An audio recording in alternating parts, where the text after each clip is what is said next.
Welcome back to Second and Short. It is December 26th, 2023. It's Tuesday. I didn't say Tuesday.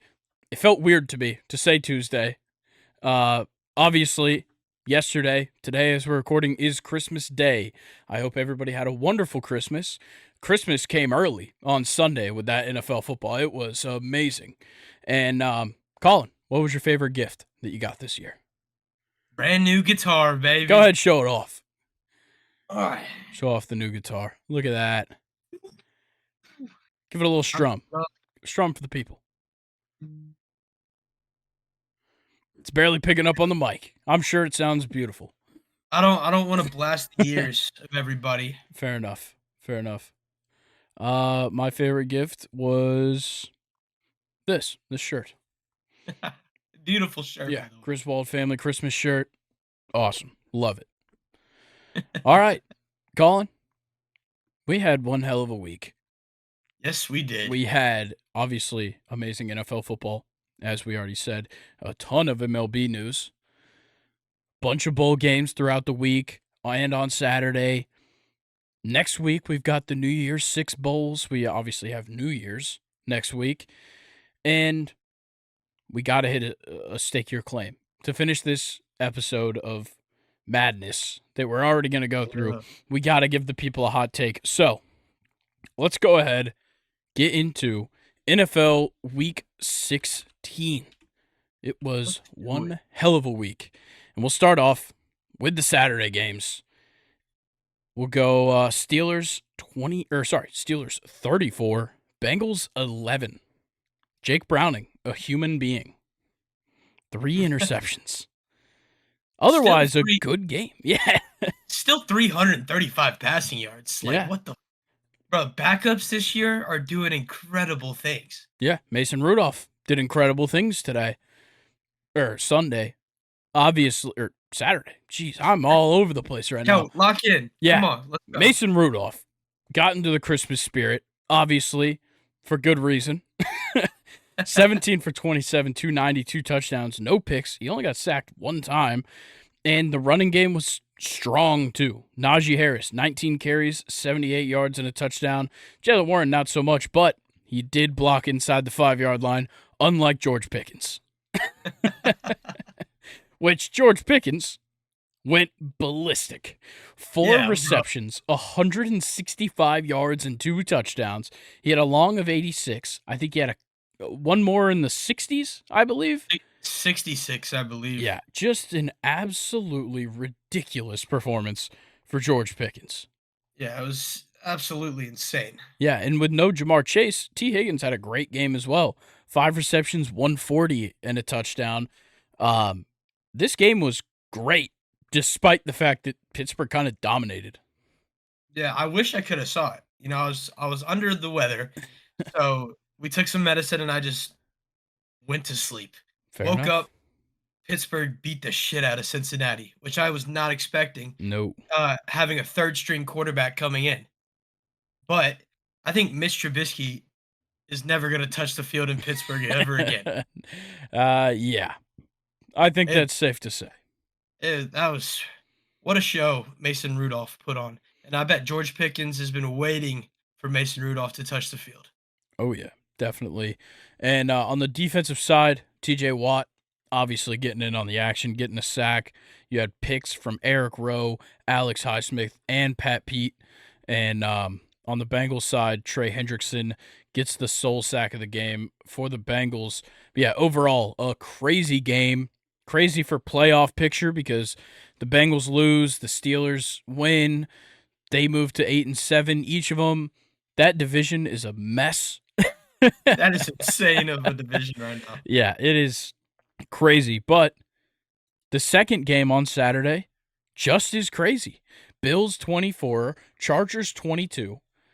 Like, this game was so weird all the way through. You had the Chargers winning after the first quarter 3-0. Then Buffalo puts up 14 in the second quarter. It's 14-10 going into the half.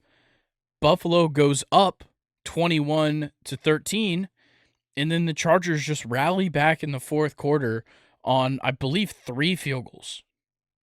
Yeah, I mean, Cameron Dicker was 5 for 5.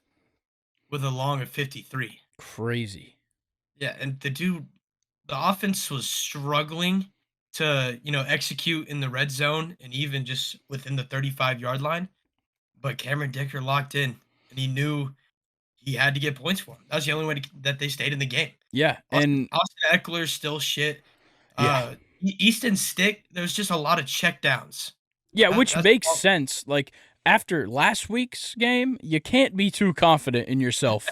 But, like, he didn't make mistakes. I think that was the big part of this game for Easton was, like, Mhm. 23 for 33 is great, 215, whatever.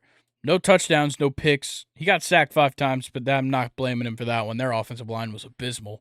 And he had 25 rushing yards and a rushing touchdown. Like, he had a good game for Easton Stick. But, like, yeah, I'm not mad about his performance. On the Bills side, they easily could have won this game multiple times in that fourth quarter and just kept falling short. Gabe Davis had a great game, but otherwise, it just seemed like nobody else was taking charge. Nobody was stepping up. James Cook had an okay game, not great. 20 carries, 70 yards for him isn't all that good of a game. It just seemed like they could have done more, and nobody but Gabe Davis was really helping themselves. Yeah, I mean, Stephon Diggs only had 5 receptions, 3 of them coming off the last drive of the game. Yeah. It was like I'm pretty sure that's 2 weeks in a row that he's just been pretty useless in this Bills offense. Yeah, and like, I don't think he's put up 100 yards in weeks. It's been I can tell you last time I he want to did. say it was like week 7. I went up against him in fantasy this week, so I was okay with his performance. Yeah, that makes sense. Yeah, he's just been struggling. Like 8 targets, Week 5 receptions isn't bad, but only 29 yards. week 6, Yeah, week 6. and in Brutal. weeks 1 through 6, he had 500-yard games. It's crazy. And man, it's A just huge falling drop off. off for Stephon Diggs. But on the Bills side, their defense played great. Ed Oliver, 2 sacks. Rasul Douglas had a sack. Poona Ford had a sack, and Terrell Bernard had a sack as well. And then on the Chargers side, only 1 sack for him. It was split between Tuli Tuipulotu or Pelotu. That's how you say it. And Eric Kendricks, and then a pick for Alohi Gillum. This game was great, like all the way down to it. And I just realized this whole time, I kept saying the Chargers won. Yeah, they lost. Yeah, they lost. I don't know why I kept saying the Chargers won. They should have won. Yeah, Honestly, they should yeah. have won. But the Bills also, like I said, in the fourth quarter, had so many chances to pull away with it and just didn't. Um, Yeah.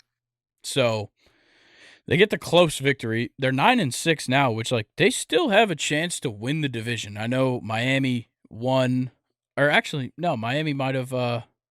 Did Miami clinch? Yeah, Okay, Miami never mind. clinched. They can't win the division. I keep forgetting that like there's only 2 more weeks left. But Yeah. yeah, the Bills take it, and let's get into Sunday's game. So we'll start with the Falcons coming out of nowhere with Taylor Heineke at quarterback. They get the win Yo, over the Colts, 29-10, and they looked great. Bijan which doing a great job on both sides. 12 carries, 72 yards, and he had 7 receptions for 50 yards.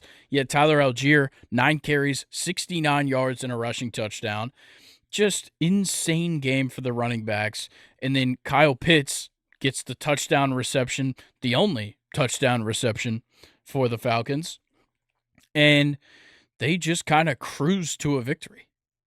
see what happens when we use Bijan Robinson in our offense? It's crazy. It's crazy. It's almost like Arthur Smith is begging for his job. Yeah, and he see what happens when Desmond Ritter's not our quarterback? Yeah.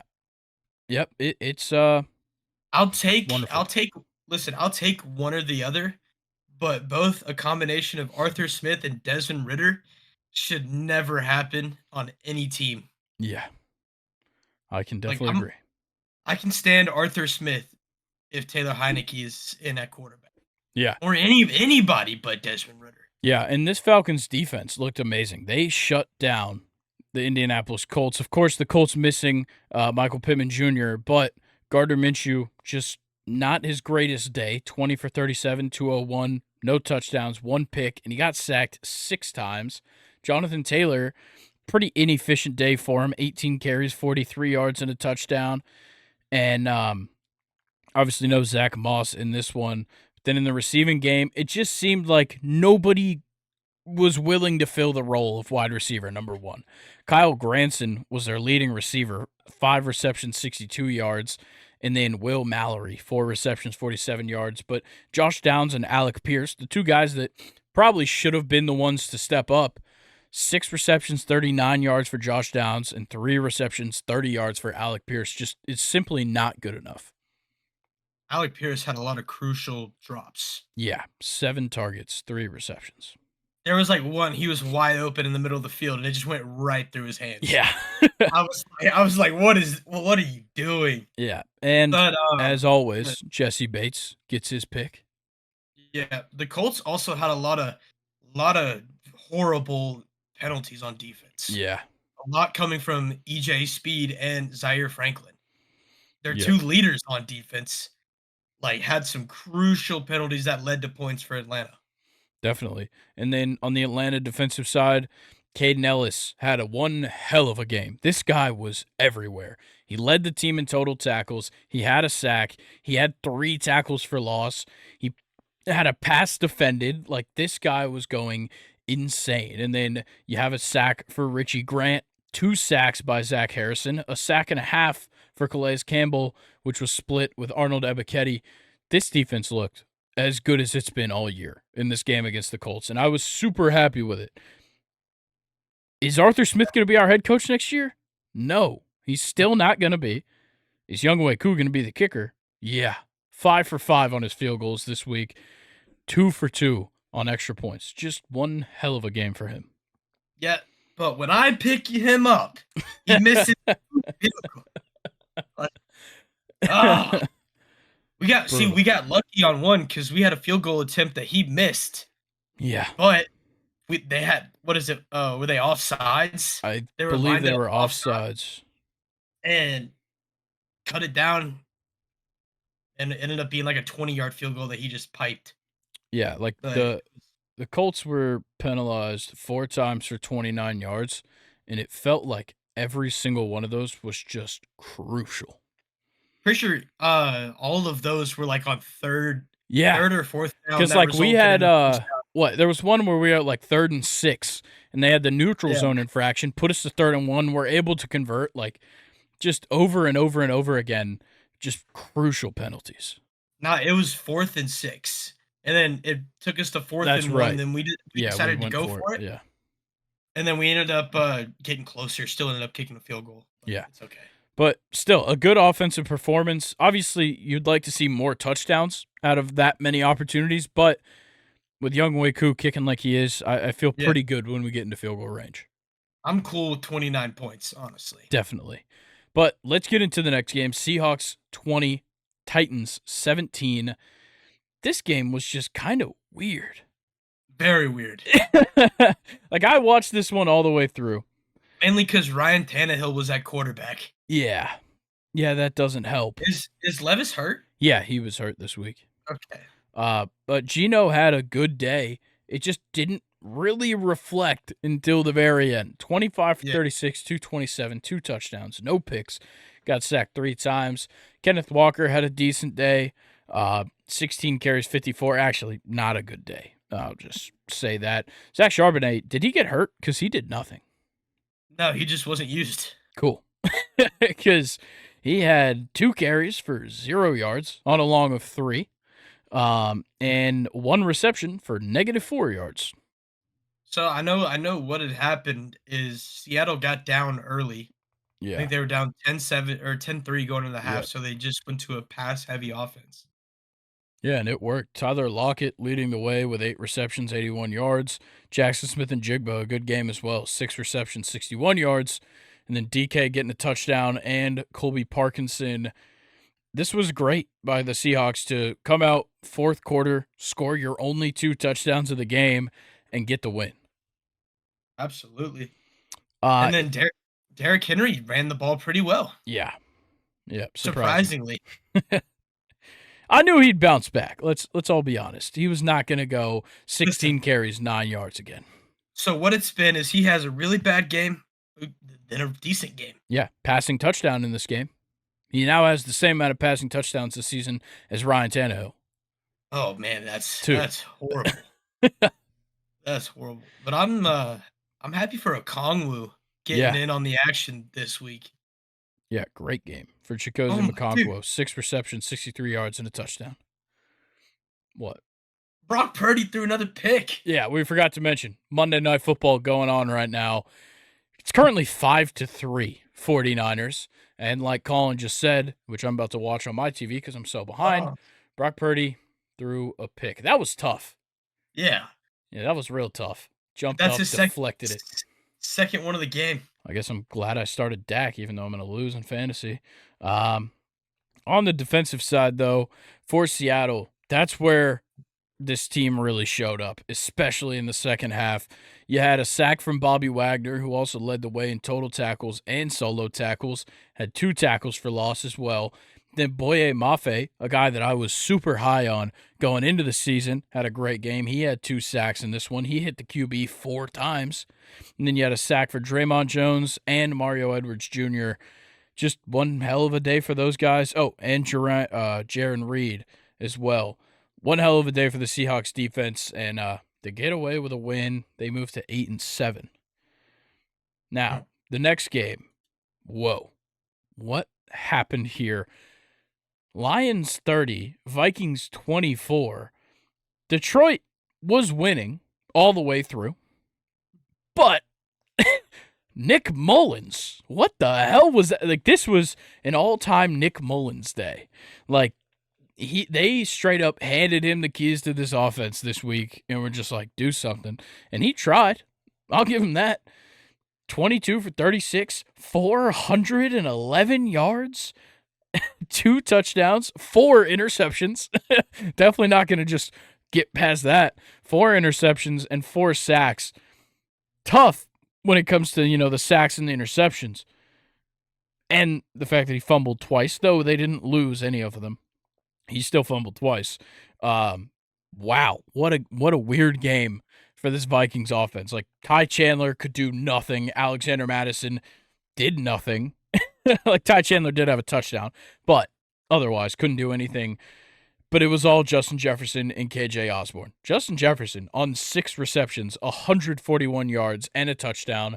And then KJ Osborne, 5 receptions, 95 yards and a touchdown. Wow. Yeah. Would have been 2 touchdowns for Jettas, but that last throw of the game from Mullins, an absolute wobble fest. Yeah. Into the hands of the defense. God, that was the ugliest pass I've ever seen. Yes, it was. He had him wide open. Yeah, would have won the game. Yeah, real bad. And the Lions tried to lose this game multiple times. In that second half, they were trying to make mistakes, I swear. Jared Goff was going out there just throwing straight at the Minnesota defense, and they were dropping the ball. I don't even want to know what you just did that dance for. I saw Zay Flowers out here making the 49ers defense look stupid. Yeah, but Jared Goff, back to this game. 30 for 40, 257, 1 touchdown. Only got sacked 1 time. Didn't throw a pick. Jahmyr Gibbs had a great game outside of the fumble. 15 carries, 80 yards, 2 touchdowns. David Montgomery, 17 carries, 55 yards, and a touchdown. Amon-Ra St. Brown in the receiving game. 12 receptions, 106 and a touchdown. This game was fantastic to watch. Wire to wire, all the way through. Was a great game. And on the defense, you had a couple of standouts for the Lions. Brian Branch having a great game. Melifonwu, I know how to say his last name. Melifonwu had 2 sacks in this game. Romeo Okwara had a sack in this game as well. And then 2 picks from Kirby Joseph. A sack from Melifonwu, a pick from Melifonwu and a pick for Brian Branch. Whoa. A lot going on there. And, this game was fantastic, but the Lions win the NFC North for the first time in 30 years with this victory. Wow. And Campbell's changing the narrative out Yeah, there. man. If only Megatron was a part of it. Also, yeah, or Stafford Yeah. when he was just getting beat the fuck up.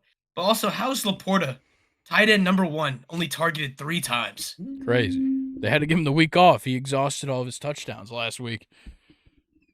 Nah, unacceptable. Maybe. All right, well, let's move on to the next game. This was the highest scoring, absolutely dog shit game I've ever seen. Oh 30, my. Jets 30, Commanders 28. I can't explain what happened on this field. It's amazing. Yeah, Sam Howell got benched about Yeah, halfway through the game. he should have Jacoby never Brissett. started this game. Yeah, Sam Howell threw 2 picks. Only was 6 for 22 and got benched. Jacoby comes in, plays a pretty good game. 10 for 13, 100 yards and a touchdown, no picks, no sacks. Pretty good game for Jacoby Brissett. What But happened last week? yeah, exactly. Chris Rodriguez had 2 touchdowns on the ground. Antonio Gibson had a touchdown on the ground. Nobody really having an exceptional day in the receiving department, but Logan Thomas does get a touchdown there. And for the Jets, the victorious Jets in this game, Trevor Siemian threw the ball 49 times, 27 completions, 217 yards, a touchdown, and a pick. Never got sacked in this game. Breece Hall, though. This was Breece Hall's game. Wow. 20 carries, 95 yards, 2 touchdowns, 12 receptions, 96 yards. It's insane. Dude, what That's running back insane. is ever getting targeted 16 times? That was literally one more than the wide receiver 1, Garrett Wilson. That's insane. Like, that is a performance you simply don't see. Absurd. Absolutely mind blowing. Absurd. Of course, Trevor Siemian did fumble and lost the ball, but obviously there's not much to talk about on the defensive side. That obviously reflects in that final score, but you did have picks from Cody Barton for Washington, and then a pick for Quincy Williams and Tony Adams of the Jets. This game was so weird. It was an absolute end of the season. Neither of these teams are making the playoffs kind of game. Yeah. I mean, surprised the Commanders just didn't tank, Yeah. just help their draft. Well, the Commanders did tank, But kind of. I'm telling you, I think Sam Howell will be good. Jacoby Brissett needs to start next week's game. Yeah, I agree. I think Howell needs more time, but Jacoby He's in a Brissett is like the essential bridge quarterback. He's like one of the best backups you can have Yeah. in the league. Oh yeah, like, he might as well just be your starter. Yeah. I'll go throw the Brissett jersey on right now. No. But let's move on to the next one because there's a team here that also should have been tanking, and they ended up losing. But wow, Packers 33, Panthers 30. Whoa. All of a sudden, the Packers can run the ball. All of a sudden, the Panthers can throw the ball. Like, I don't know what happened here, but Aaron Jones had 21 carries for 127 yards. He had touchdowns on the ground from Jordan Love and A.J. Dillon. Jordan Love had 2 more in the passing game, 1 to Romeo Doubs, 1 to Dontavian Wicks. And then on the Carolina side, Bryce Young having a fantastic performance, 23 for 36, 312, 2 touchdowns, no picks, only got sacked twice. They ran the ball okay in the red zone. You had a rushing touchdown for Amir Smith-Marset for 20 yards on the touchdown, and you had Chuba Hubbard have 43 yards and a touchdown as well. DJ Chark having a great game, 6 receptions, 98 yards, 2 touchdowns. Adam Thielen having a good one as well, 6 receptions, 94 yards. I genuinely don't understand how this game went the way it did. Dude, Bryce Young looked good. Yeah. The Panthers O-line looked good. Yeah, it was crazy. What? And the Packers have a good pass rush. Yeah, dude. I was honestly so shocked watching this game, because both teams could just move the ball at will. Yeah. Touchdown, Gus Edwards. I know you saw me the Tiger know. Woods fist bump. I know. Yeah, not too much to talk about outside of, just the ridiculous performances. I got one comment. Have at it. Even on the worst team in the NFL, Miles Sanders is horrible. Yep. He still sucks. 3 carries for 3 yards Yep. and 1 reception for 5 And yards. he had a long of 3. Uh, so that'll give you all the information you needed. But yeah, Miles Bummy Sanders, as you have referred to him as in the past. All right, let's move on to the next game. Tough scenes in Houston. Cleveland 36, Houston 22. Joe Flacco, dude, Jesus. 27 for 42, 368, 3 touchdowns, 2 interceptions. As per, he's either going to have 2 touchdowns, 3 interceptions, or he's going to have 3 touchdowns, 2 interceptions.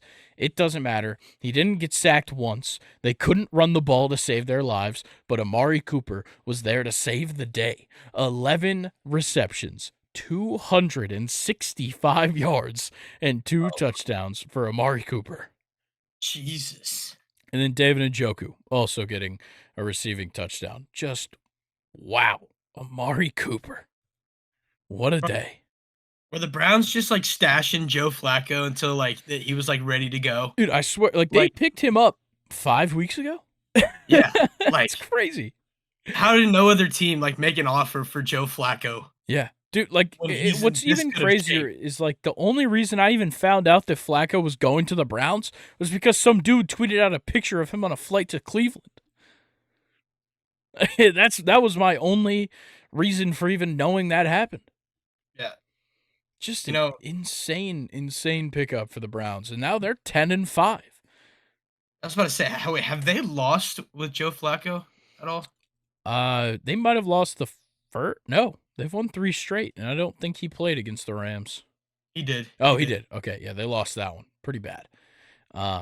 Still, 3 straight with Joe Flacco. 3-1. That is insane. Yeah, Fuck just it. crazy. Cleveland Browns to the Super Bowl this year. Don't know about that. I think there's some teams in their way. Possibly They're a team that's on TV right now. a team that doesn't look too great. I'm saying the team that just scored a touchdown. Yeah. That's Gus in their Bus. division. Yeah, I don't know. It's going to be interesting. Yeah, and they finish out the season with the Jets and the Bengals, so they've That's definitely that got a good chance to get 2 more wins.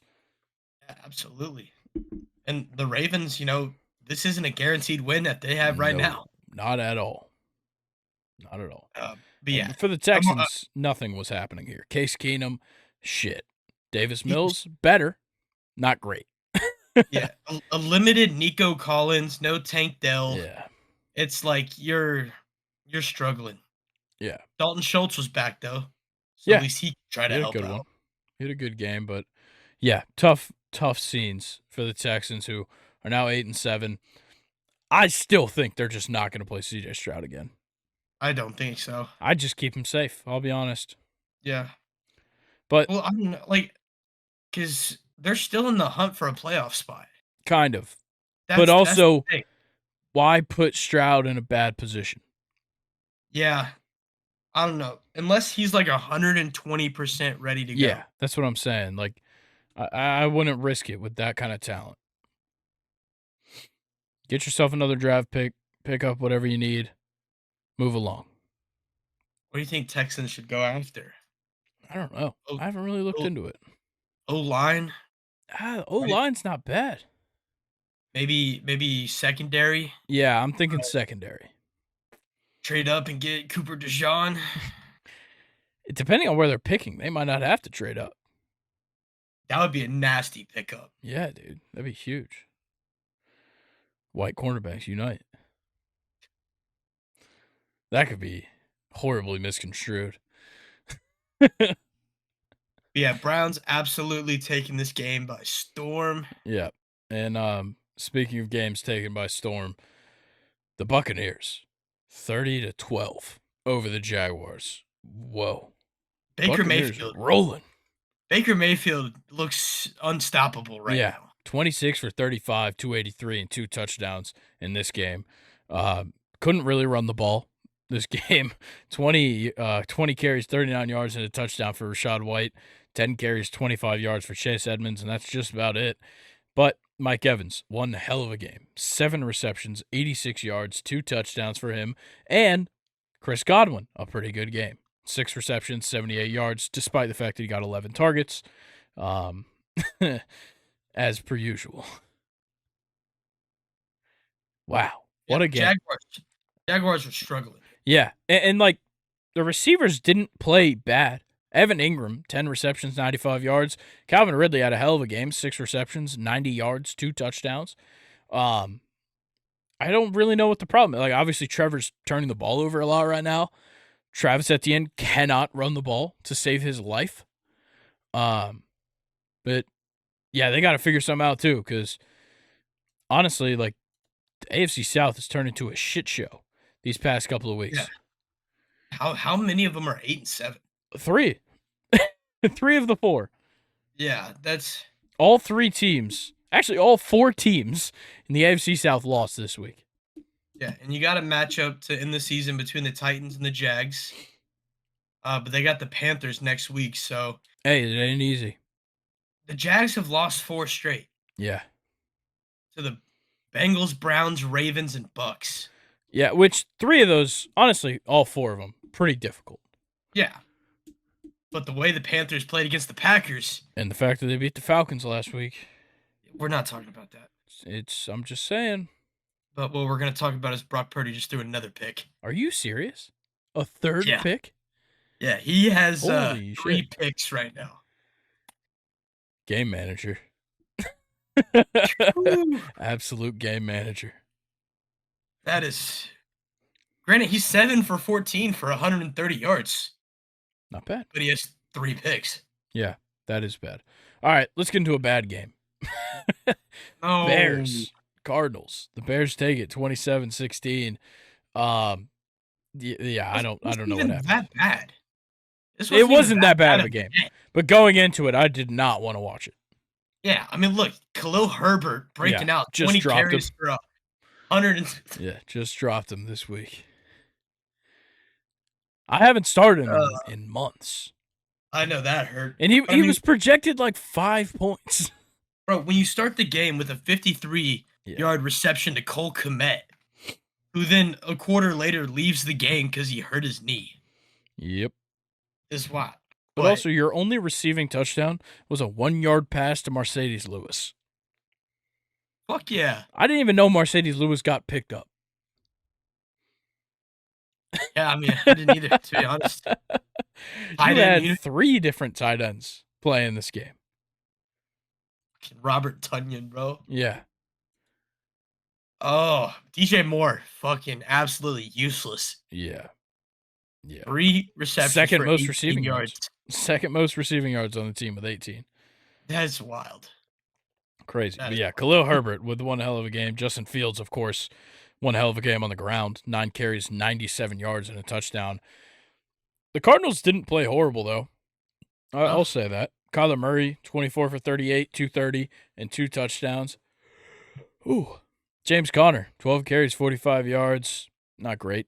Kyler Murray, 5 carries, 32 yards. And then James Conner, 5 receptions, 67 yards, and a touchdown. Greg Dortch getting a touchdown. Wait. Say that name again right there, Grayson. Greg Dortch. Yeah.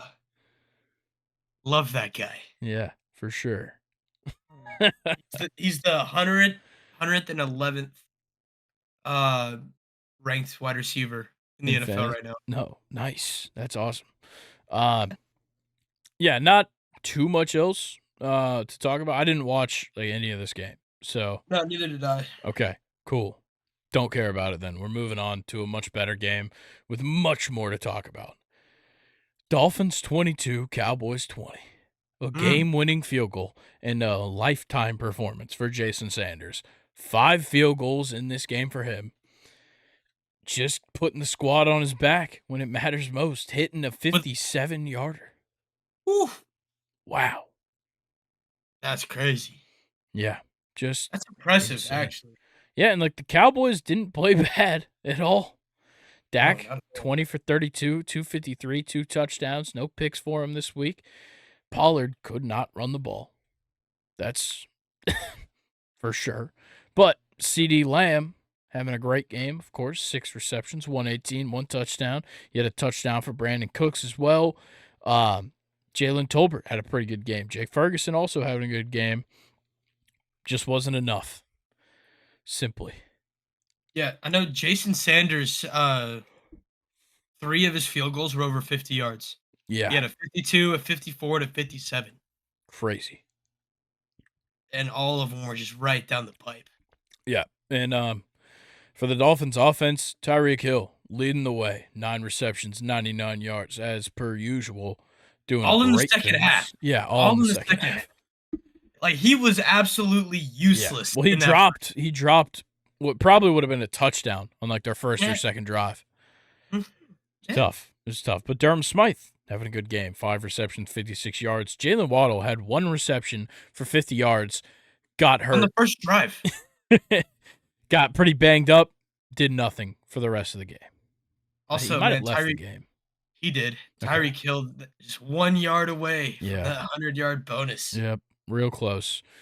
They really didn't do anything in the running game, though. I will give props to Dallas. That defense did a great job in the running game. But that whole second half, Tyreek Hill was cooking Deron Bland. It was brutal. I knew it before the game even started. Yeah. There's only one person who can really cover Tyreek Hill right now, and he's hurt and out for the rest of the season. Tre'Davious White on New Yeah. England. He's the only person that can cover him. I thought he was on the Bills. Who's who's the guy on New England? Christian Gonzalez? No, they had I can't think of who you're thinking of. I don't know. Doesn't matter. He could be on the Bills. I don't really care. But he's the only Tre'Davious White is the only cornerback that can cover Tyreek Hill. And I think he is on the Bills and Yes, he went out hurt. Yes. Yeah. Whatever. Next I game. don't care. Well, let's talk playoff implications of this one. So the Cowboys moved to 10-5. The Dolphins moved to 11-4. Dolphins first win over an over 500 opponent. Cowboys fifth loss on the road this season. This was literally like the two worst teams in those two scenarios facing off. Right? Someone had to change. Yeah, somebody had to do something right here. And honestly, neither of them wanted to. It was pretty brutal. But the Cowboys, with the Eagles win this week, the Eagles move back into first place. The Cowboys have already clinched a spot in the playoffs, but obviously they lose the number 2 seed, drop all the way down to the number 5 seed in the playoffs because they moved out of that one position, and makes it a much tougher way to go out. Right now, they'd be matching up with the Buccaneers again, like last year, except this time, no Tom Brady. And then for the Dolphins, this is huge. Obviously, you fend off the Bills for making a late comeback for the division. You're 11-4 now. When you're looking, playoff picture, the Dolphins sit at a a second place, correct, in the AFC, right behind the Ravens. Dolphins are second. Gotcha. So, yeah, look, that was a huge win right there for the Dolphins. They really needed it. They're now 7-1 at home, and their remaining 2 games aren't, a walk in the park. You got the Ravens next week. Certainly not easy. Gonna be a great game. Yeah, and then the Bills on the final week of the season. Oh, once again, not easy at all. So, something to look forward to with this Dolphins team. The Cowboys got the Lions next week. It's going to be tough. But then you got the Commanders, so probably going to go 1-1, if I had to say. Yeah, but I agree. No, because they got the Lions at home. It's different. But here's the thing: they got the Commanders in Washington. That doesn't matter. Yeah. I'm not Hey, I'm not worried about the Commanders in Washington in the final game of the season as they try to hold on to their 4 wins. just We'll saying. see. We'll see. All right. Let's talk about Sunday Night Football. This one was a shocker. Patriots 26, Broncos 23. One Fuck. hell of a comeback for really the Broncos. Who didn't complete the comeback fully, but Denver goes up 7-0 after going for it on 4th down on their first drive in the red zone, not converting it for the touchdown. Giving the ball to the Patriots. Obviously, nothing happens there. They end up going down. They do the same thing again. They get a touchdown this time. New England kicks a field goal before the half. 7-3 going into the half. New England comes out in that third quarter. And they go. Touchdown. Ezekiel Elliott. They missed the field goal. Touchdown. Mike Gesicki. 11-yard pass from Bailey Zappi. Chad Ryland makes the kick this time. Then a Cody Davis 1-yard fumble return for a touchdown. And it is all of the sudden 23-7 going into the fourth quarter. Then Russell Wilson with a dime to Lucas Krull, then gets the 2-point conversion, makes it 23-15. Then another go at it. Brandon Johnson, a 21-yard touchdown from Russell Wilson to bring it to 21-23. They get the 2-point conversion with Javonte Williams, and it's a tie game. And then Chad Ryland, with 2 seconds on the clock, kicks the game-winning field goal for the Patriots. Just ridiculous. Like, 56-yarder. Yeah.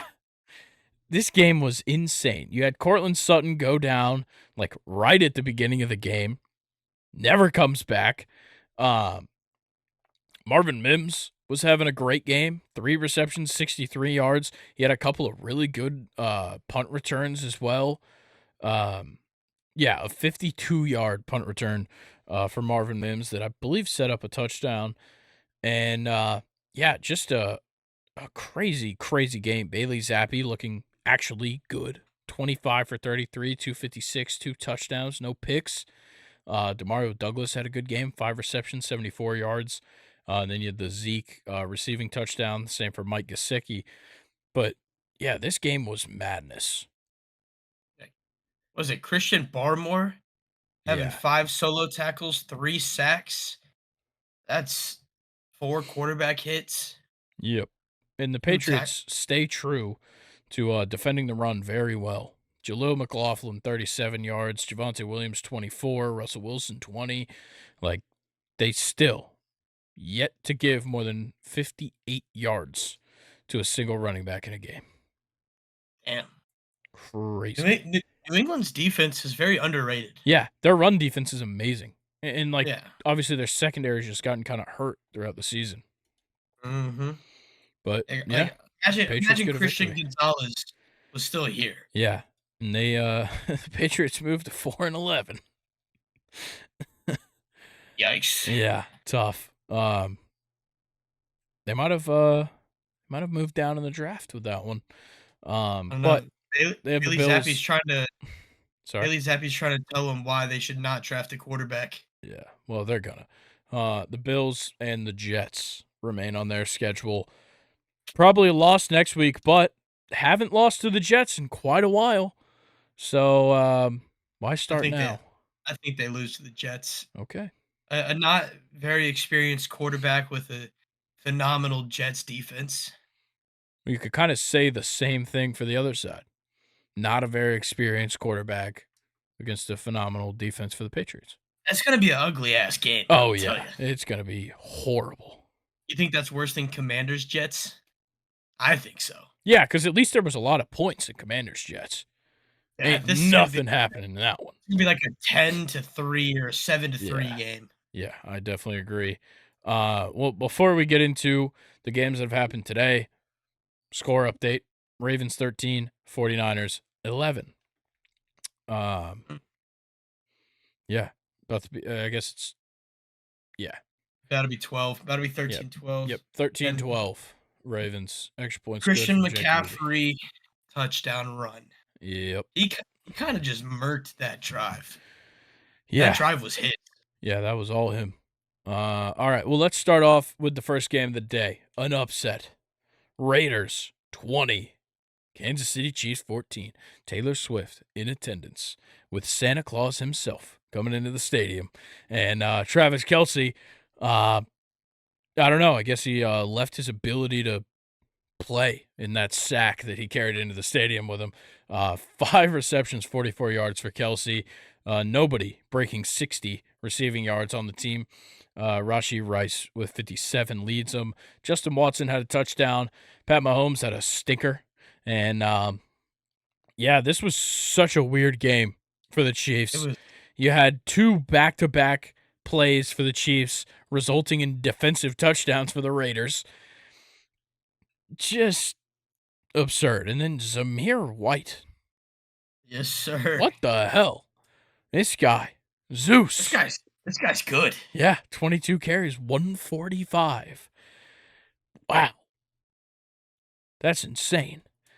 Obviously, no Josh Jacobs in this game. Aiden O'Connell. What? How do you win a game? How? 9 for 21 for 62 yards. He didn't complete a pass in the second half. 2 defensive touchdowns and Zamir White. That's how you win a game. It's insane. They had no offensive touchdowns. Davante Adams had 1 reception for 4 yards on 6 targets. Yeah. But let me say, L'Jarius Sneed absolutely locking him up. Yeah. I'm not sure if I said that on the podcast, but I definitely told somebody that was going to be the case. I think somebody asked me if they should start Jacoby Myers, and I was like, yes, because Davante Adams is getting locked. Jacoby Myers didn't do much, but better than Davante Adams. I told Ronnie, I was like, listen, I don't know why you're starting Davante Adams. Yeah. Like Sneed has been one of the most underrated cornerbacks. Oh, yeah. In the league this year. Locking them down, especially the best receivers in the league. He has been locking down. It's crazy. If he is not in the Pro Bowl this year, I don't know. He is a first-team All-Pro. Yeah. It's bad. But, yeah, this game was absurd. You had the pick 6 for Jack Jones and 2 weeks in a row. Yeah. And then you had a touchdown for Bilal Nichols on a fumble recovery. Also, did you see after the pick 6, he acted like he was going to go give a ball to a kid? Yes, dude. That was absolutely hilarious. And then just says, psych. Yeah. Like, what? Absolute Grinch move. That's fucked. And you had 3 sacks for Malcolm Kunci? I don't know what it is. Conchi, maybe? And a sack for Adam Butler. Yeah, the Chiefs looked shit in this game. They look so bad. Yeah, they moved to 9-6 now. Luckily, the Broncos lost, but yeah, they tough game. 9-6 with Vegas and Denver 7-8 behind them in the division. Kansas City just does not look right. There is a lot of things missing. First of all, a number 1 wide receiver. Definitely missing. Yeah, just and Pacheco got banged up, took a knee to the face. Yeah. He also got onto the table after he got hurt, and the table collapsed. Poor guy. Yeah, not his day. But yeah, that's hey, you think Mahomes is returning those golf carts he got for his O-line? He better. After today. He better. Ugh. Yeah, brutal stuff for the Chiefs on Christmas Day. But the next game, middle of the day, the Eagles, they pull it off, but not in the best fashion. 33-25 over the Giants. Tommy DeVito gets benched in this game. So that's the end of his Linsanity run. That's all for Tommy Cutlets. Yeah, and it's like he didn't do anything wrong per se. He just didn't do anything right. Yeah, he just was not giving them a good chance to win the game. Tyrod Taylor came in, did some cool stuff, nothing amazing. And they pulled it pretty close quite a few times. But the Eagles pulled away with the victory. Jalen Hurts had a great game, 24 for 38, 301, 1 touchdown, 1 pick, 1 sack. And then DeAndre Swift getting back to it, 20 carries, 92 yards and a touchdown. Hurts also having a rushing touchdown. And his passing touchdown went to Devontae Smith, who was 4 receptions, 79 yards, and A.J. Brown had 6 receptions for 80 yards. Once again, like other than Swift and Hurts, like I guess mainly in the receiving game, typically we're used to seeing one guy really stand out. Very even across the board today in the receiving game. A lot of spreading the ball around. Like you had Brown get 11 targets, you had Goddard get 9, and then Smith gets 5. That's probably how they should be approaching this passing game much more often. Yeah, absolutely. But Dallas Goedert's been looking really good since he's come back from that injury. And also, A.J. Brown had 1 reception in the first half. He got the next 5 late in the game. Yep. But the secondary is still definitely a problem for the Eagles. Yo. Did you see that play where Zacchaeus got thrown into Boston Scott? Yeah. And caused the fumble on special teams? Yeah. That's tough. Tough scenes for my guy. That was insane. Isaiah Simmons literally threw him. Yeah. Like 5 yards. It was ridiculous. Oh, man. It was brutal. Yeah. But yeah, the Eagles still have things to improve. I know they won this game. They're 11-4. They're winning their division. They're second in the NFC. They're still not great. Yeah. They're not dominating like they did last year. Yeah. I mean, that's what they need to do, considering how much stronger the NFC's gotten. But I mean, they end Cardinals-Giants, so they should add 2 more wins. Giants kind of had their number here. Yeah, and you go to MetLife. Yeah, which is not a fun place to play. It's a good place to tear an ACL. I was about to there's a good chance we might not see some starters to that game. We'll see. We'll see where they're at. Yeah. Because what if they win next week? I think if they win next week and the Cowboys lose, they should clinch it. Yeah, they'll sit the starters, unless it comes down to seeding with the Lions. That could be an issue. Yeah, because with the Lions, I mean you have Lions Cowboys next week. Yeah. So if the Lions win, then the Cowboys are done. But then the Eagles have to fend off the Lions for the seeding. So the Eagles have a lot to play for in these last 2 games, despite the fact that they're 11-4 and winning their division. Yeah. All right. Well, let's talk about this game that's going on right now. So Ravens 13, 49ers 12. Nothing's changed since the last update. But let's talk about Brock Purdy throwing 3 picks. It's crazy. Man, dude, it's wild. George Kittle, 3 receptions, 91 yards. Yeah. That's about it. Yep. That's about it in the passing game. Like how do 3 of your first 4 drives culminate with an interception? One of them was deflected, so I'll give him that. Yeah, that one was just tough luck. Marlon Humphreys made a great play on the ball. Yep. The first one, he just got deceived by Kyle Hamilton. He had Debo wide open in the end zone, or so he thought. Underthrew it a little bit. Kyle Hamilton just ran in front and picked it off. Yeah. The second one, I already forgot how that shit happened. Yeah, me too. I think, was it Marlon Humphreys? No, Kyle Hamilton has 2. Jeez. I think that one was it bounced off the receiver and he caught it. Mm-hmm. Let's talk about the safety. Yeah, man, that was... Lamar tripped over the ref. And got an intentional grounding as he fell into the end zone, which is a safety. That was wild. Like, what, dude? It makes no sense. Do you see the look on the official's face? Oh, dude, you got to feel like shit after that. No, while it was happening, when Lamar was running at him, he looked like he was a deer in headlights. He looked like he was about to die. Yeah, I'm watching back the play right now. Maybe. Come on, ESPN. Figure shit out. Stepping up in the pocket. Oh, All right. Well, I'm not gonna watch it because ESPN's broken.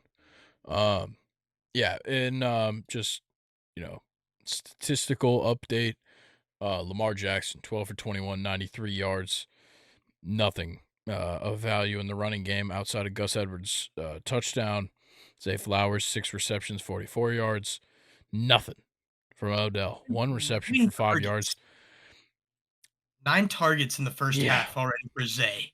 Crazy. That's a lot. Crazy. And then on the 49ers side, Brock Purdy, 9 for 16. 3 of his incompletions are picks. And he's got 144 yards. And then McCaffrey, of course, balling out. 9 carries, 84 yards, and a touchdown. And then Kittle, 3 receptions, 91 yards, leads the way. I really don't know how the rest of this game is going to go. This is going to be interesting, honestly. Is that a hold? They called a hold on that? Okay. Yeah, it would have been a touchdown to Zay Flowers, like a long one, too. Yeah. Because he would have got around him. Ooh, tough. All right. Well, Colin, that's NFL Week 16. What a great week in the NFL. Fantastic week in the NFL. But it was a crazy week when it comes to the MLB because, wow, a lot happened. A lot happened. And we'll start off with, of course, the biggest news always coming out right after the Friday episode goes live. And then we just don't record for a couple of days or something. And it all gets swept under the rug. Yoshinobu Yamamoto signs a 12-year, $325 million deal with the the Dodgers. I read the wrong line. The Dodgers. Wasn't Garrett Cole's like 230? Like it was in the 200s, wasn't it? I can't remember. I think it was just over 3. I'm not sure. But for less years. Bro, $325 million. Yeah. For a guy who hasn't pitched in the MLB. America. Yeah.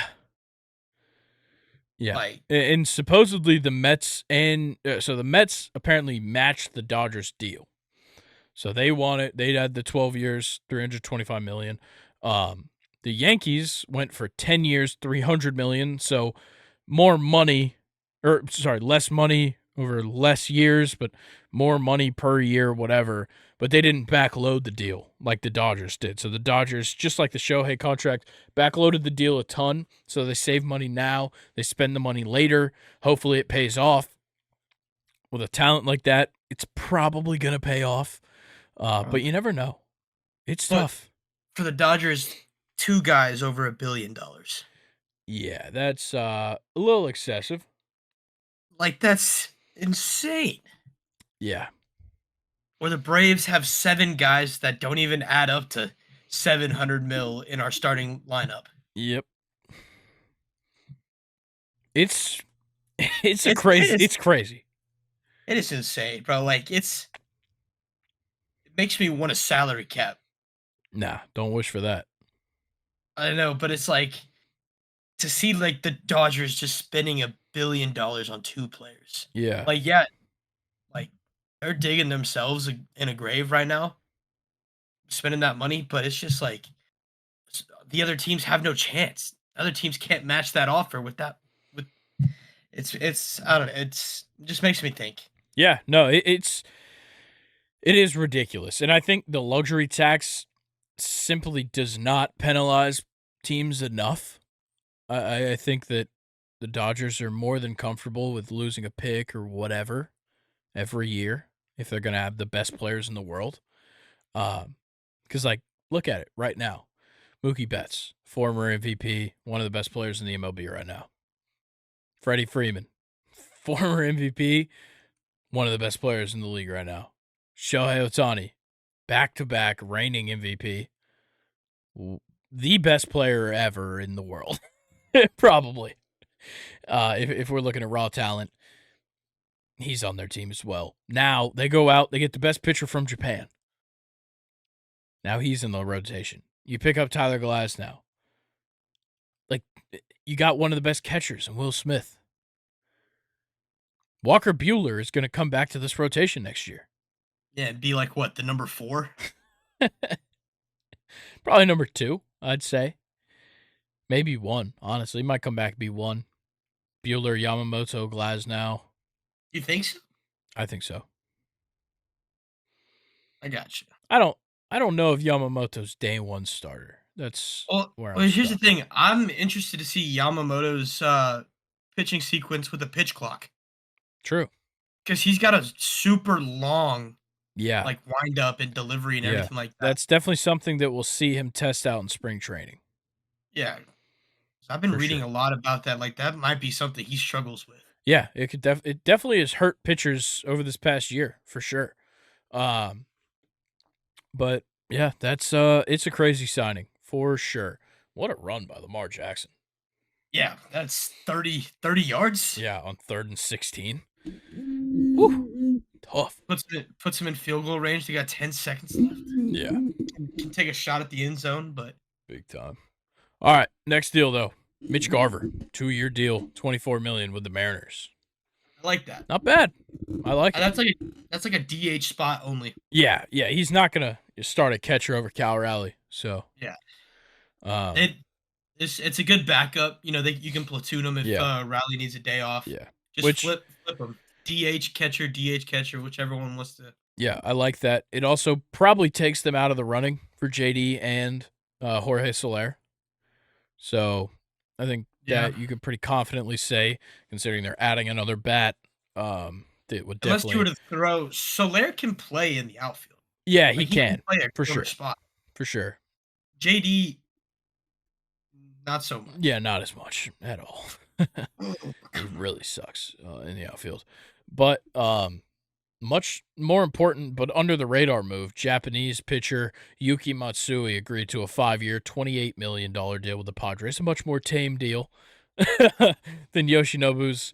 But I think this move is fantastic. Yeah. This guy is a solid long relief pitcher. Like, if you, I was looking at the article about him. I think if you take off his first season in the MLB or in the NPB, where he actually started games before moving into a relief role, I believe he had like a 2.15 ERA in his career. Outside of that one season, that's amazing. And like this guy, over the last I think 5 years maybe, he's had 4 seasons of 30+ saves. And he's been doing long relief. Damn. Yeah. He's one hell of a pitcher. And has not been talked about at all because he's a reliever. But I'm very excited to see what this guy offers. But he's going to be the closer. Obviously, Hader's gone. Yeah. So that's also an interesting part of this, meaning Hader's for sure not re-signing. Hader's been in Texas. Yeah, it's true. He's not with the Padres. What? Am I dumb? Hader's not. I could have sworn Josh Hader was on the Padres. Is he on? Yo, are we? Yeah, I think we're both dumb. Maybe. Are we dumb right now? Yeah, I'm dumb. Okay, I'm about to say. Yeah. Yeah, that's my bad. I saw, I read something where like a scenario he could go to Texas. Yeah, it's something we've talked about on here. Was the idea of him going to Texas? I thought it was like a deadline deal that I didn't know about. No. I just forgot. Trust me, we would know about it if he signed to Texas. Yeah. Okay. Moving on. I have a lot of brain farts today. Yeah, tough night for us. A lot going on. A lot of talking with family and stuff today. Oh, yeah? Yeah. But let's move on to this. This is just fun. Shohei Ohtani bought Joe Kelly's wife a Porsche. Did you see the video? Yeah, it was great. Obviously, to show his appreciation for them allowing him to take the number 17 for the Dodgers. Joe Kelly now going to wear number 99. I like that number for him. She was like, "There's a Porsche outside." It's like, "Yeah, Shohei bought it for you." It's great. It It's is just like, great. damn. Yeah. Imagine Shohei pulling up to your doorstep with a fucking Porsche. Like, here He you go. was not there. I know, but just like imagine. That would be funny. Yeah, Shohei showing up to your house with a Porsche. Just being like, this for your wife. Thanks. Yeah, fuck you. Give me Yeah. your number. I'm gonna buy your wife a car. Well, obviously you probably know the backstory. Yeah, And like she was like leading the movement essentially for him to take Joe's number. So yeah. um very cool by Shohei. And congrats to Joe Kelly's wife for getting a Porsche. It's a Pretty win-win right cool. there. All right, let's get back to actual baseball. Giants and Angels are showing interest in Snell. They seem to be the leaders at the moment. I don't know how I feel about that. I don't see either of those teams as contenders next season. I could see the Giants, not the Angels, Maybe. with the Padres losing, but that division is so stacked. But It's like it seems like every year we just say the Giants got better. And they really didn't do anything. And they keep getting linked to the best players every year. And they still never do anything. yeah. Out of the two teams right there, the Giants make the most sense. Agreed. If Snell goes to the Angels, his career's dead, Yeah. and he's never gonna have a winning season again. Yeah. I can't imagine that there's not, like, there should be contenders looking Yeah, into Blake Snell. Like, the Rangers should be talking to Blake Snell. The Braves should be talking to Blake Snell. Cubs, Yeah, the Cubs, for sure.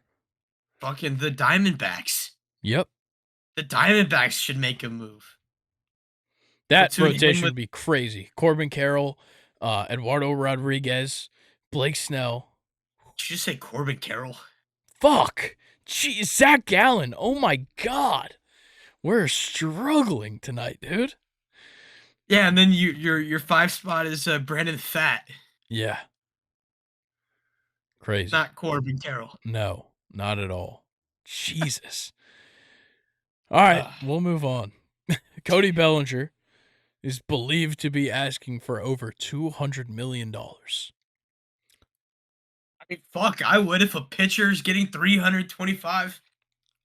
Give me 200 is a lot for Cody Bellinger.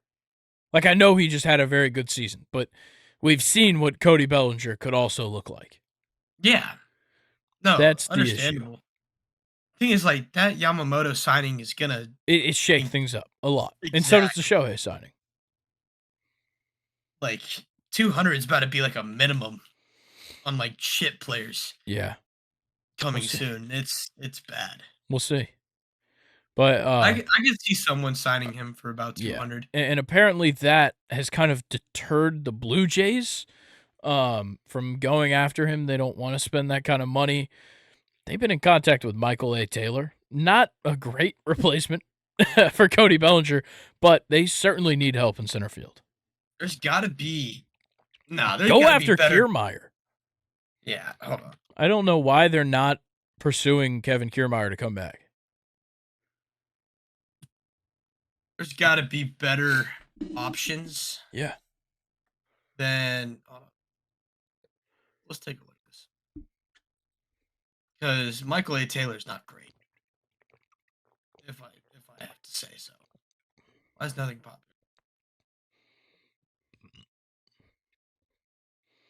Give me a second. Okay.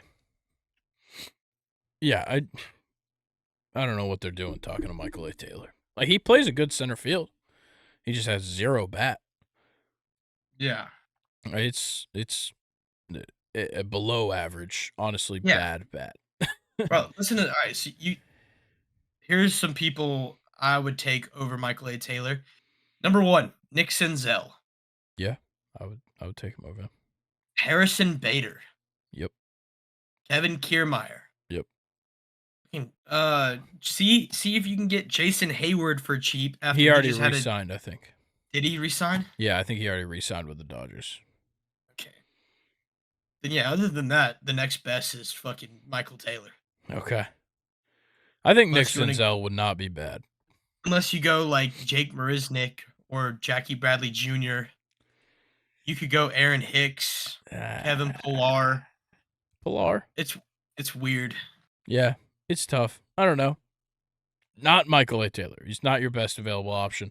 But let's go to the next thing. Teoscar Hernandez is getting interest from the Angels and the Red Sox. I think the Angels would work. Yeah. Corner outfield, power bat, extra base hits guy. Not going to play some winning baseball. You got to make right a where he good should bit be. of errors. Yeah. Yeah, probably DH quite a bit. I'm fine with that move. Red Sox is okay. Not a huge fan of that move. I mean, they would just need a replacement with them getting rid of Verdugo. Yeah. But Teoscar plays horrible defense in comparison to Verdugo. Yeah. Where'd Verdugo go again? Yankees. That's right. Traded. Wow. That's crazy. Yeah, crossing enemy lines. That's poor guy. Yeah. He's gonna get stabbed. Wow. Jesus. All right, next thing. Ken Rosenthal has guaranteed that Dylan Cease will be dealt this offseason. Did say Corbin Burns not quite as likely to be moved this offseason as Dylan Cease. Dylan Cease has to become a Brave. Is that it's the only thing that makes fair sense? Statement? The only thing that makes sense. Yeah. You gotta come home. Come home, Dylan. Home. We miss you. Home. Corbin Burns, I don't really. You can be a Brave if you want to. Yeah, as well. If he wants to come to Atlanta, have at it, brother. You can be roommates with Dylan Cease. You can be roommates with Josh Hader. And Dylan Cease. Y'all can all have an apartment together. Yeah, I'm sure Dylan Cease wants to live in an apartment in Atlanta, considering he's from Georgia. Yeah, man, he knows how bad Georgia traffic is. He's getting an apartment right next to the stadium. Brother, he's not buying an apartment. Not for what we're going to be paying him. Ain't none of those guys living in the city. Yeah, no, Dylan Cease has got to be a Brave. I know, like, it just makes sense. Like, it's got to happen. Yeah, it almost makes too much sense for him to be. He literally said he wants to pitch at Truist Park. Best way to do that, last time I checked, is play for the team that plays 81 games there. Yeah. You can pitch as much as you want there. Yeah, because I'll tell you what, you're not going to pitch there very often as a Philly, as a Met, anything else. Not going to pitch there all that often, man. And he would pitch more than other teams if he Well, yeah, I know that, but I was, not going to pitch more than if he was a Brave. Just saying. Unless he always just gets lined up to pitch away. Still, no matter what. Doesn't matter. All right, next thing. The Giants. Looking into trading for a shortstop. What a surprise. They need help. All right, pull it up. Who's on the shortstop market? I'm already on the way. I can't think of a single one right now. You could go out and get Jonathan India, put him at shortstop. Let's see. I'm gonna break it down. All right, shortstops right here. Oh, we talked about this. IKF. Okay. Paul DeJong. No, he just signed with the White Sox. Yeah. Tim Anderson. Nick Ahmed. Ooh, that's Brandon Crawford. Not a good crop. Brandon Crawford. Yeah, just bring him back. Fuck it. The 37-year-old. Yeah, fuck it. He plays good defense. Ahmed Rosario. That's not horrible. No. All right, so here's personally what I would do. Personally, what I would do is I would probably go out and get a second baseman and convert him to a shortstop. Jonathan India. That or Whit Merrifield. Yeah, that's not bad.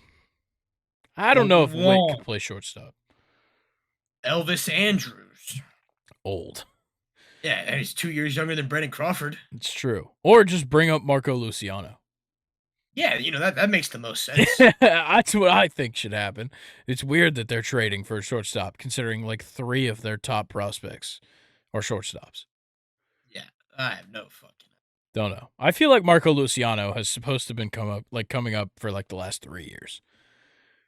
And he just keeps moving down the overall like the prospects list. I think he's down to like the 30s now on MLB Pipeline. It's tough. All right, last thing. The Twins are listening to offers for Jorge Polanco and Kepler. Interesting. Kepler, you want to play some Hmm. left field? Hmm. For the Yankees? I'm just kidding. Hmm. Polanco's an interesting one. Yeah, that's Giants? fucking both of them could go to the Yeah, Giants. that's a good point. Yeah. Still doesn't fix their shortstop problem. No, not at all. Polanco could probably play shortstop. I think Kepler played shortstop in Dizzy Dean Ball. There's no way you would know that. That was just a bold-faced lie. I played shortstop. Everybody played shortstop in Dizzy Dean Ball. Yeah, but I was like 15. I was 15, hopping into a rec baseball game. He's a big motherfucker. Yeah, no, I shouldn't have been a shortstop, but it was a joke every time I went out there. It was always like final inning, we're getting our asses kicked. Should we put up a clip of you playing baseball? I got a video of you hitting. Nope. I edit these. No clips going. That's for sure. I could put up a clip of Shohei Ohtani hitting a baseball. I look just like him, but righty. And put your face on Shohei's body. Yeah, and then I'll just invert it so it looks like he's right-handed. That makes sense. Yeah, perfect. All right. Anything else in the MLB that you would like to talk about? Nah. I need to see more. It's college football time. Of course, it is college football time. We've had bowl games the last week, and let's go ahead and start there. Monday, December 18th, Western Kentucky versus Old Dominion. An all-time collapse by Old Dominion. Dude. They scored 21 points in the first quarter. They had a 28-0 lead in the second quarter. And they lost 38-35 in overtime. Jeez. What the fuck? The Hilltoppers just... Yeah. Crazy. Crazy game. All right. Davian Irvin Poindexter. Caden Veltkamp. Great game for the quarterback. Fuck, I can't find one better than Poindexter. Yeah, Poindexter's tough to beat. Jamez Drummer. That's good. It's very good. Ray Mello Murphy. Kendrick Simpkins. Not bad. Anthony Brackenridge. Fucking Virgil Marshall. Oh, what about the guy right after him? Evan Wibberly. That's a goofy-ass last name, bro. Yeah, those are some pretty good names. Yeah, not bad. Not bad. All right. I don't really care much more about this game other than that horrible, horrible collapse by ODU. UTSA 35, Marshall 17. You had the square off between the sons of Josh McCown and Chad Pennington. Owen McCown and Cole Pennington facing off in this bowl game. Oh, Marshall struggled to put points on the board. Yeah, they were tough game for the boys. Yeah. Kavorian Barnes. Tyke Ogle Kellogg. I was looking at that one too. Yeah. It's a good one. Jamori Robinson. I'm gonna assume this is Reese Verhoff. It's a strong name. What about A.G. McGee? That one's good. That was fire. Kylan McCracken. Also good. Stephen Dix Jr. Jalil Rivera Harvey. Not bad. Yeah, there's no good names here. Yep. All right. USF, absolutely embarrassing. The Syracuse Orange, 45-0 Ugh, in the Boca Raton Bowl. Wow. that's come on. Yeah, that's tough. They really do need Kyle McCord, don't they? Yeah, that's Braden Davis, 6 for 13, 84 yards. Yikes. Not great. LaQuint Allen had 20 carries for 2 yards? Is that right? What? No, that No can't be right. chance. That cannot be right. How Because he had a long of 6. how the fuck? There's no way. How many reverses did they try? I simply cannot believe that. That can't be. Fucking South Florida receiving. He's got some Right. fire names though. Seen a lot of LaQuint Allen run for no gain. So I guess that is right. Oh, run for a loss of 14 yards. Mm. Okay, so he fumbled and then recovered it 14 yards back. Yeah, but still, what about all the other carries? Yeah. I know. Run for a loss of 2. Run for 2. I'd rather talk about the next game because the Yeah. next game's Any actually good between. names? I didn't care to look. Doug Blue Eli. Dominic Ganella. Sounds like a weird sentence. Dominic Gonorrhea. Oh, don't think that's his name. All right, next game, Friday, Georgia Tech, UCF. The Yellow Jackets get the dub, 30-17. Haynes King did absolutely nothing. But Jamal Haynes, fantastic game, 18 carries, 128 yards. Haynes King had a good game on the ground, 12 carries, 89 yards and a touchdown. And then Dante Smith, 16 carries, 65 yards and a touchdown. John Rice Plumlee had a great start to this game. They went up 14-0 in the first quarter. Then they got shut down. Like it was utter domination from there on out from Georgia Tech. Yo, Plumlee had 198 passing yards. Javon Baker had 173 receiving yards. Wow. That's interesting. Well, you also had Timmy McLean come in the game and have 1 completion for 57 yards to Javon Baker. Oh, okay, that makes sense. So that definitely skewed the numbers. Yeah, that was a great performance for Georgia Tech. Glad to see them winning a bowl game. There we go. Very happy for them. Winning season. And let's quickly run through Saturday's games. Duke beat Troy 17-10 in the Birmingham Bowl. We said this was going to be a great game. I wouldn't say great. It was not great. It was close. Yeah. Basically, we said it depends if Riley Leonard was the play or not. Nope. He's transferring, so he's not. He didn't play. Yeah.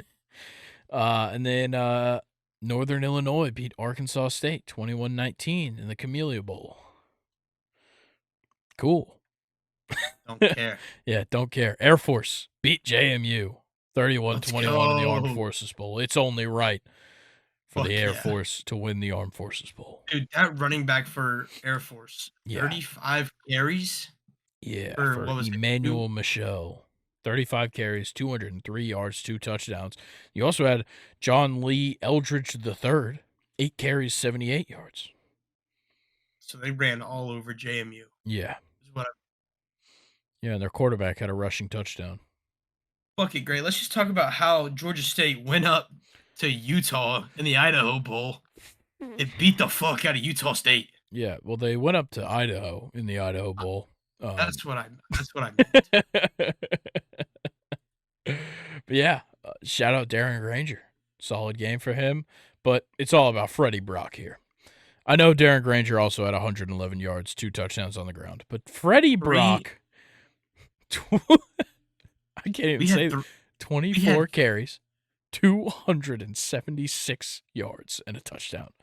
We had 386 total rushing yards? Yeah. What the fuck? Yeah. Insane. That's wild. And they passed for 257. We also put up 21 in the first quarter. Yeah, why do you keep saying we? Like you go there or root for Georgia State? State of Georgia, man. I'm a Georgia State hater, personally. Southern not state. Yeah, how did Southern's bowl game go? Not great. We This. already talked Yeah. about it. Not great. Yeah. Doesn't matter. Next game, South Alabama. Holy fuck. The first win in bowl, I think their first bowl game win ever as a program. 59-10 over Eastern Michigan. And you had fucking Eastern Michigan players running out on the field after the game and just punching a South Alabama player while he was celebrating. That was absolutely insane. Yeah.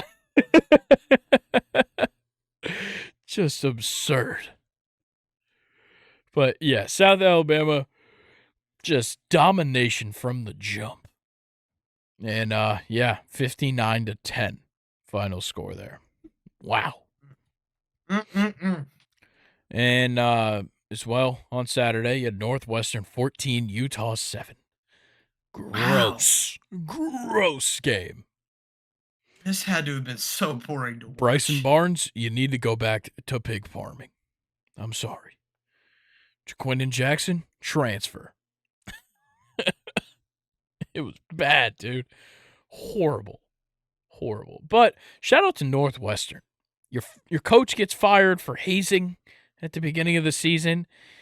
You've been the laughingstock of the Big Ten for years.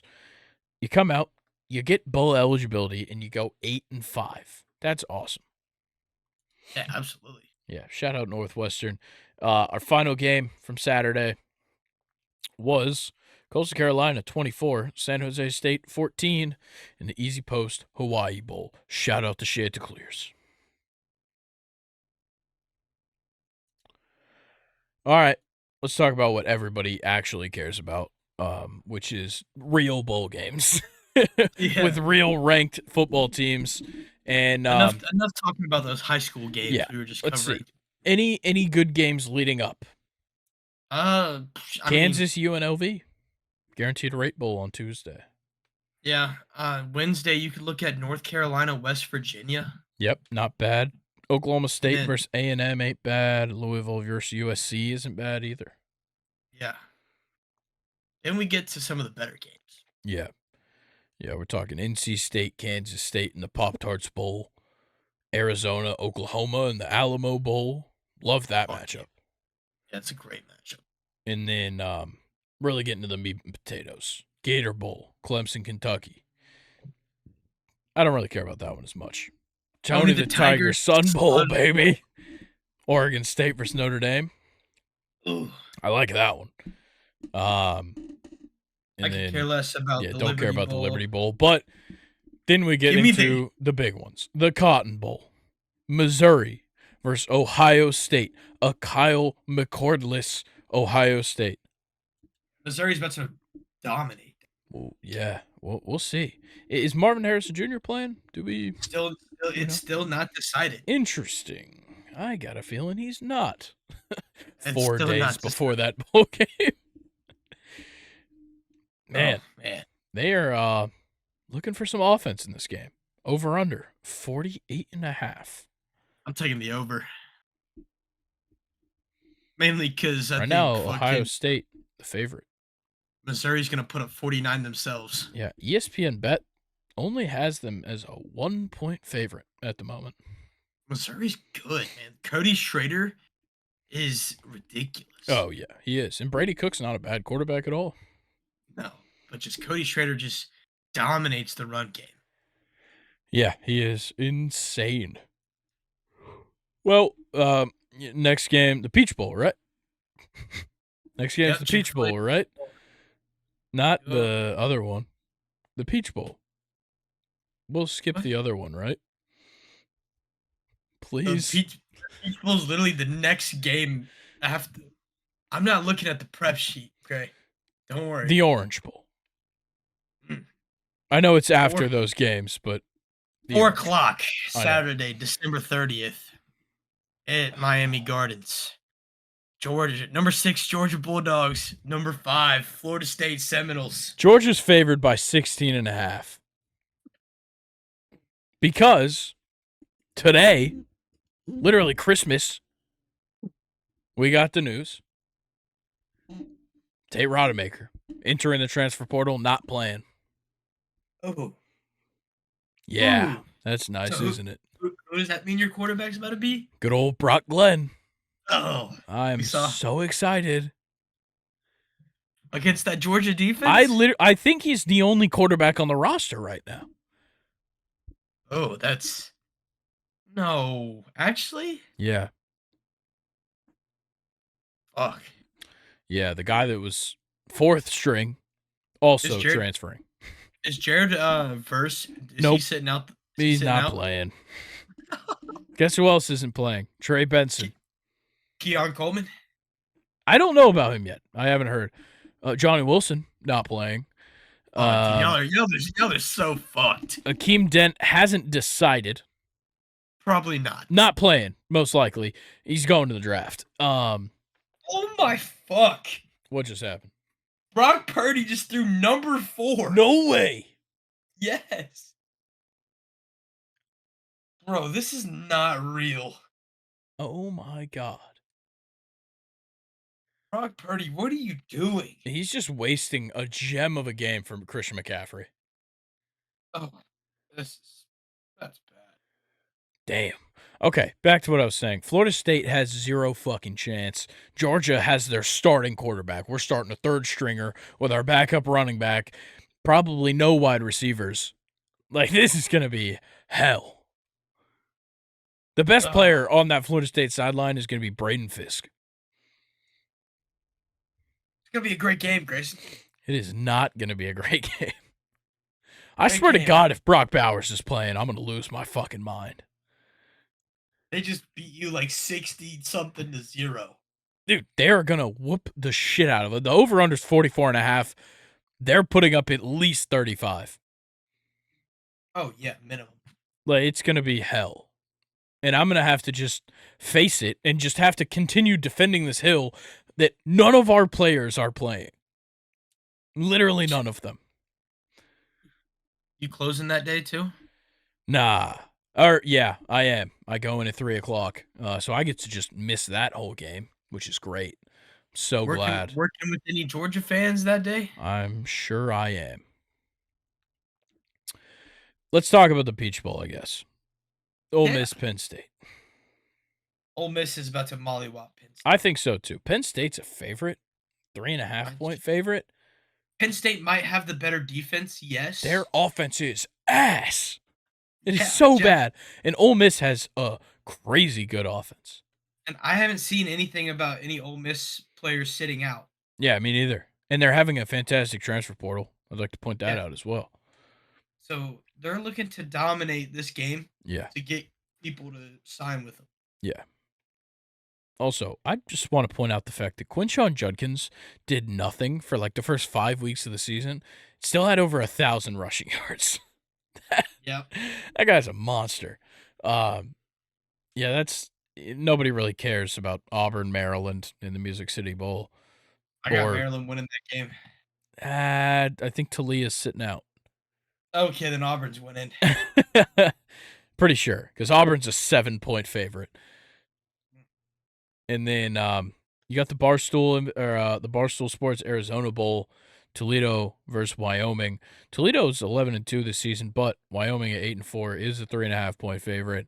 I don't care who wins. Yeah, neither do I. But Baltimore is just putting it on the 49ers right now. 23-12 at the moment. They just threw a touchdown to Zay Flowers. Oh, really? Yeah, 30. So that's tough. Okay. ReliaQuest Bowl, Wisconsin, LSU. LSU's gonna kick the fucking shit out of Wisconsin. Fiesta Bowl, Oregon, gonna kick the shit out of Liberty. That one's pretty obvious. The spread, wow. Okay. Over under 67.5. The spread 17 points in Oregon's favor, so they think Oregon's gonna win. They think Oregon's scoring about, I don't know, 60 points. I got a feeling that's going to be the case. And then the Citrus Bowl is not a bad matchup. Iowa, Tennessee. Bo Nix is playing, right? I don't know. He might against Liberty. I would think he would to try to jump his draft stock up. Maybe. But he's also really old, so he doesn't want to hurt anything. That's true. Probably throw out his hip or something. Yeah. I don't know. Also, three total interceptions on the year is kind of wild for Bo Nix. Yeah, it's pretty damn good. 40 touchdown passes and 3 picks. Yeah. One hell of a year for him. Didn't get Heisman, though. All right. Iowa, Tennessee. He has better. I still like Iowa. You're psychotic. Why? Tennessee's not good. Neither is Iowa. Iowa's good. They have a good defense. That's good. Non-existent offense. Does Tennessee have anything? I'd say Tennessee has an okay offense and an okay defense. Yeah, it's better than a great defense and a non-existent offense. Hey, defense creates offense. You sure? Because they put up 0 on Michigan. Michigan is way better than Tennessee. Still should have put some points up. Nah. If you're playing Cade McNamara got hurt in week 2. Okay. I will put money that Tennessee wins by 10 points. Whatever. I put money that Tennessee's not going to score 10 points. You put money that, yeah. Yeah, fuck you. All right, let's talk about real football that actually matters to people. Alabama, Michigan. Yeah. CFP Semifinal, the Rose Bowl. Michigan, 2-point favorite at the moment.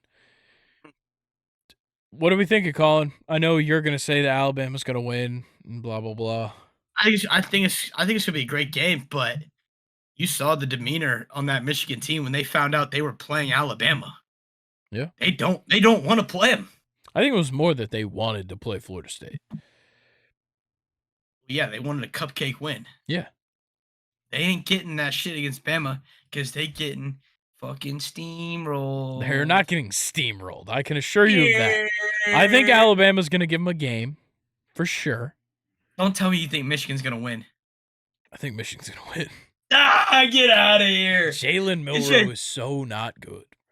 Get your goofy-looking head boy out of here. You're on my podcast. Keep that in mind, Mr. Bama boy. Jalen Milroe is simply not good. Is that... Okay, is J.J. McCarthy better? It doesn't matter because they have Blake Corum and a competent defense. Okay, if we keep Blake Corum from getting in between the 5-yard line and the goal line, he's not scoring. Stop Donovan Edwards then. Okay. I don't think you guys are going to win. I think it's going to be super close. I think Michigan's going to win. That's crazy. Dude, That's wild. They played so well in every single game. Every game. All 13 of them. Not just 12. And I genuinely do think that, first of all, Harbaugh's back. Obviously, they're fighting with that shit. Harbaugh's probably leaving, so he's going to want to go out on top. I think there's a lot that goes into this more than just the fact that, Alabama is good and they win a lot. This is a different Alabama team and a different Michigan team this year. I think Michigan's just better. I respect your opinion. All right. I'm glad. But again, that's all it is an opinion. What's yours? Yours is an opinion too. Exactly. All right. So we think what we want to think, and let's just go on with our day. Once again, it feels like you're just shutting down what I'm saying. No, I respect it because, it could definitely happen. But I just don't want it to happen. Okay, that's fair. I didn't want Alabama in, so. I know you didn't. Yeah. All right, great. And I didn't want. We're going to agree to disagree here, Colin. I didn't want Florida State out of the playoff. But, shit just happens. Whatever. Also, did you see Florida State's social media post for Christmas? for Yeah. football. They like making digs at the CFP. Yep. Maybe not the best way to go about it, considering not a lot of people right now at the highest level of decision making are a big fan of us right now. CFP, obviously not in our good graces, but we're also suing the ACC. So I don't know. I think we should probably just play the defensive for the time being. But I don't work there, and I am not the athletic director, so it's not my problem. Let's talk about the last game, though. Texas, Washington. I think this game's a toss-up. I know Texas is a 4.5-point favorite. Washington just does things that other teams simply don't. Yeah. And it's just the wideouts for Washington. Yeah, it's a It's huge X factor.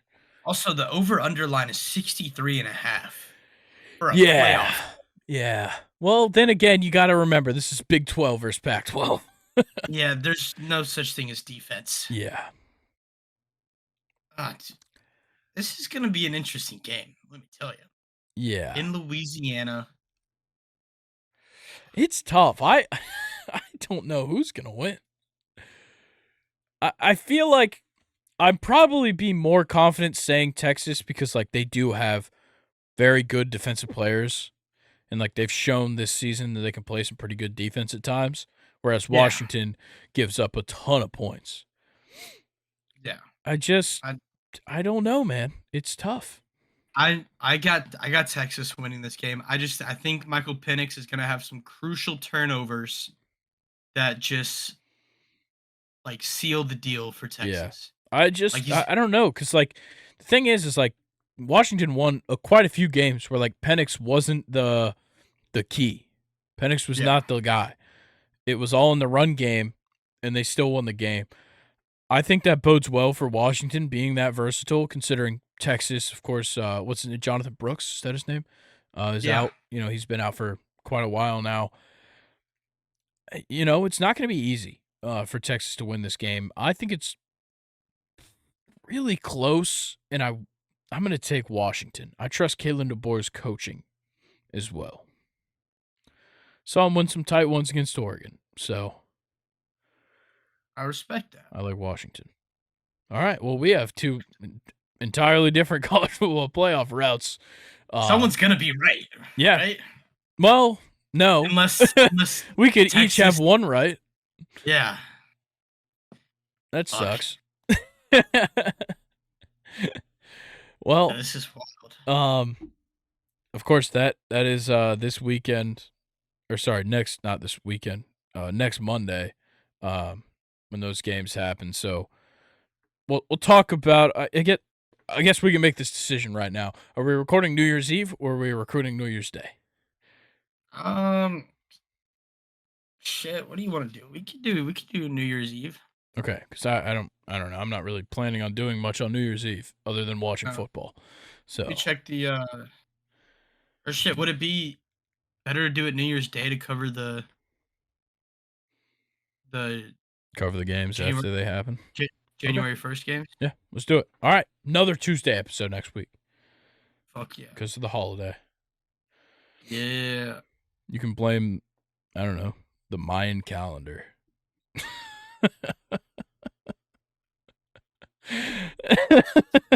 That's rude. All right, I think I'm losing it. Let's go ahead and make some hot takes. What do you say? Yeah. Miami Dolphins are gonna make it to the Super Bowl for the AFC. Even with their banged up defense. Bro, do you not see what the Ravens are doing right now? I do. I think it's going to be a great AFC championship, though. Nah. Just saying. I just can't see it. I just think with a fully healthy Jalen Waddle, Tyreek, and Tua, Raheem Mostert, A-Chain, that offense is just so good. Yeah. And they're starting to get some defensive players back who have been banged up all year. So this team is just heading in the right direction. Okay. You saw him just beat the Cowboys with where for the first quarter they didn't even use Tyreek Hill or Jalen Waddle, to be honest. Yeah. Jalen Waddle caught one pass the whole game. True. He got hurt. True. All right. Um. You still rolling with your Cowboys take after watching this game? There's not much I can do about it. It's already out there, man. No taking back hot takes. I'll probably want to take back this one too, but I'm gonna shoot it. Chiefs are gonna lose in the first round of the Bills. Yeah. Yeah. I don't think that's I don't know if that's hot enough. Yeah, I think you're right. At this point, there's a chance the Chiefs don't even make the playoffs. I think the Dolphins are gonna lose their first game of the playoffs. How's that? Oh wow. Yeah, they're gonna Wow, lose in the divisional round. that's I'll take. There you go.